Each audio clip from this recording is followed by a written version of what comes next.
Coucou, bonjour à tous, je suis très contente de vous retrouver aujourd'hui pour cette nouvelle vidéo et je vais vous parler d'aujourd'hui d'un sujet qui me tient à cœur. C'est comment réussir grâce à son intuition. Oh. Yeah. Oh. Yeah.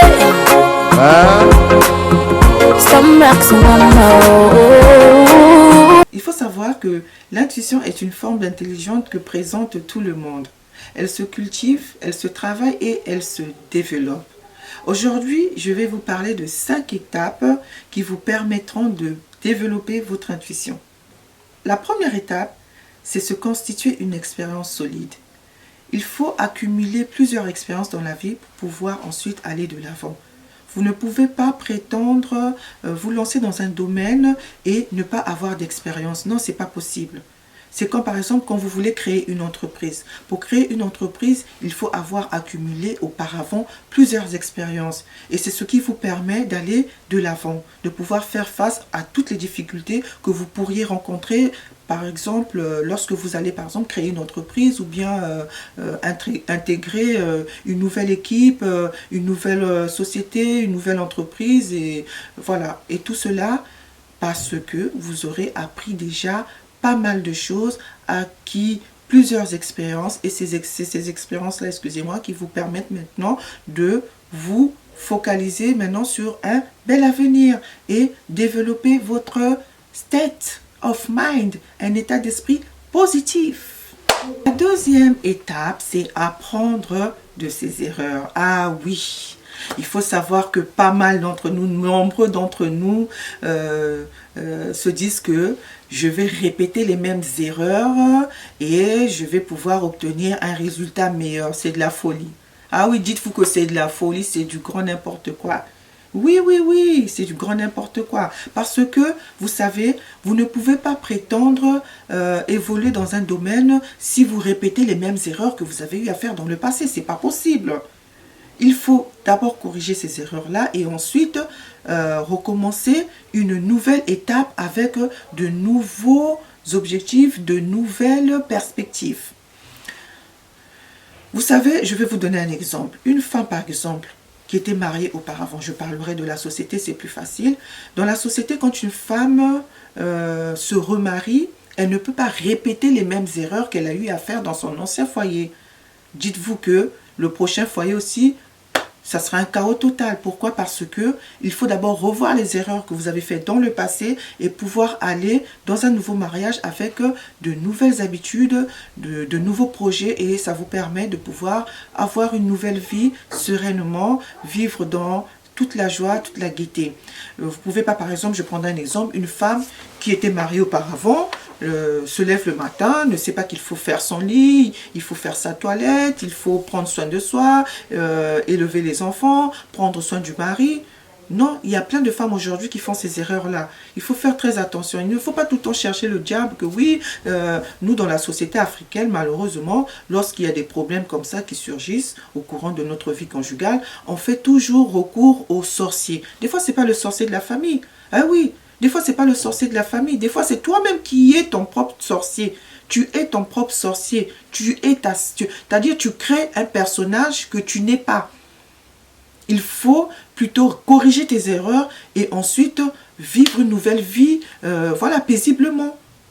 Si tu pars dans un nouveau mariage avec tes anciennes habitudes, tu ne savais pas qu'il faut faire le lit le matin quand tu te réveilles, tu ne sais pas qu'il faut prendre soin de toi, tu ne sais pas qu'il faut prendre soin de ta maison. Dis-toi que le nouveau mari que tu auras, c'est vrai, il y a des maris, hein, il ne faut pas se cacher, il y a des maris, des fois ils ne disent rien, mais au fond de lui, il a des regrets, il se dit, mais c'est pas possible.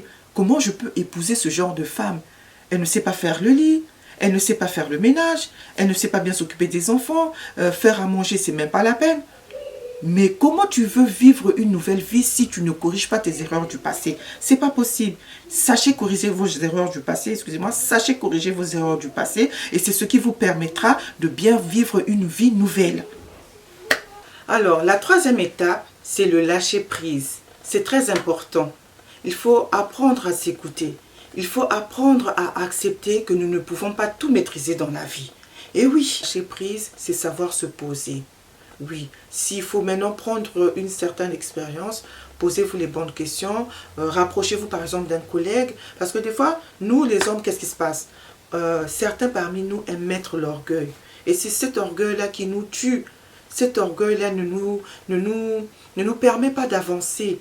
Il faut des fois mettre l'orgueil de côté pour apprendre les choses. On ne connaît pas tout dans la vie. Ah oui, tous les jours on apprend. Tous les jours on apprend. Il ne faut pas se dire que parce que, par exemple, pour les personnes qui ont 10 000 diplômes, j'ai un master en ceci, j'ai un bac plus 10, que je maîtrise tout. Personne ne maîtrise rien dans la vie, à part le bon Dieu. Personne ne maîtrise rien. Il faut apprendre à s'humilier, à aller vers les personnes qui maîtrisent mieux ce que vous ne connaissez pas.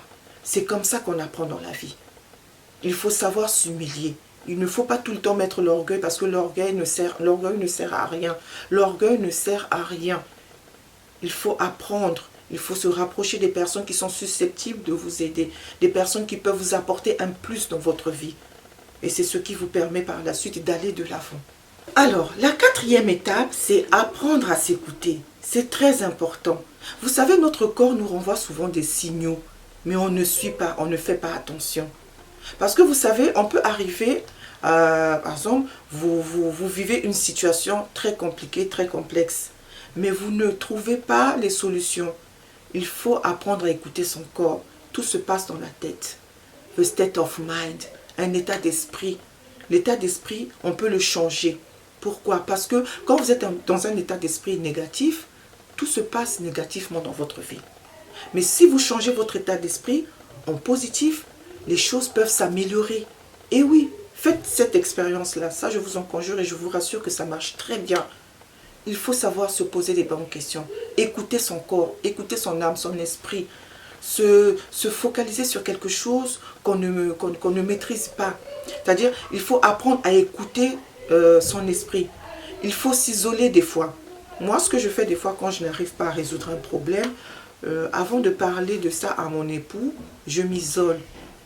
Je ne fais pas du yoga. Non, je ne sais pas faire du yoga. J'ai jamais fait de yoga. Mais je m'isole et j'apprends à écouter mon corps. J'apprends à écouter mon esprit. Qu'est-ce que mon corps ressent? Par exemple, si je pense à un truc que je tenais à cœur et que mon corps réagit, si je ressens par exemple un frisson, je sais que là, mon corps, mon esprit me dit que c'est pas bon, c'est pas la bonne décision. Si je ressens plutôt de l'apaisement en soi, je me dis que ah oui, c'est peut-être ce qu'il faut que je puisse faire. Et c'est par rapport à ça que vous apprenez à prendre les bonnes décisions dans des situations qui sont très complexes. Parce que il faut savoir que dans la vie, la prise de décision est la partie la plus capitale d'une personne.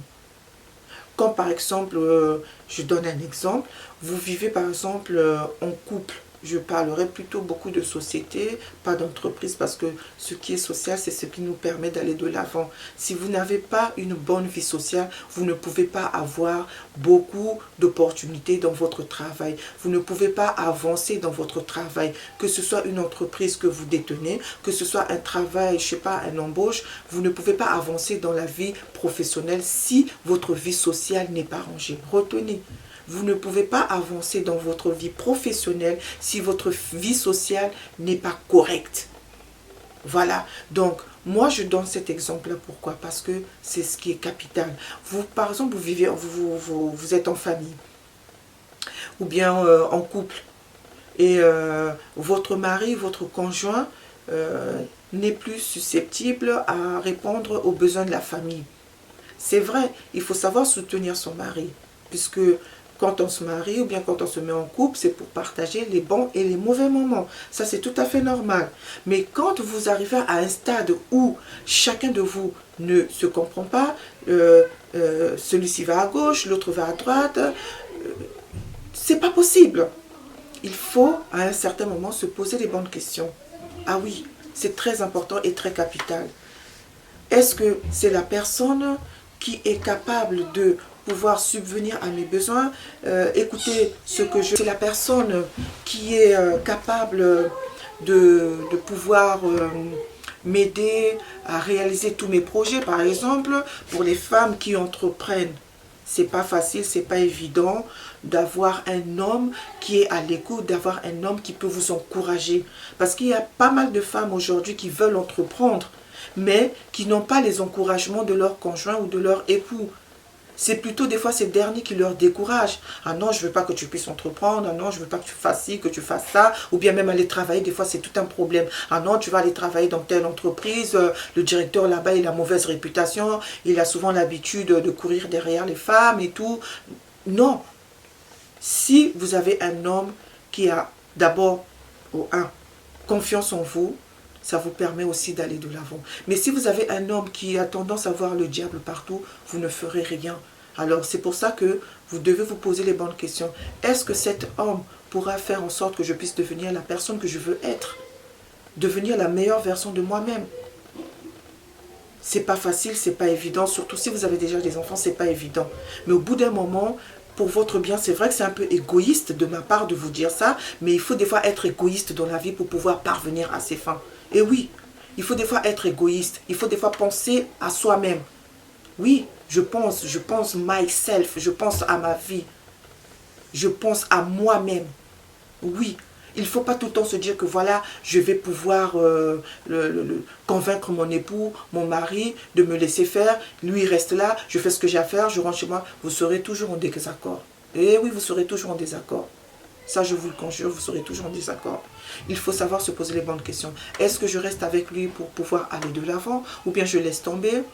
C'est vrai, c'est pas facile, mais les réponses que vous donne votre esprit, votre intuition, sont les meilleures parce que c'est à partir de là que vous saurez si ce que vous êtes en train de faire ou le chemin que vous avez pris est le bon ou le mauvais. Le cinquième conseil, c'est rester attentif aux fulgurances.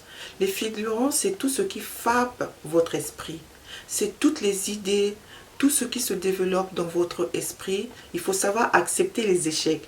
Ce sont les échecs qui nous permettent de nous perfectionner. Je vous dis à très bientôt pour une nouvelle vidéo.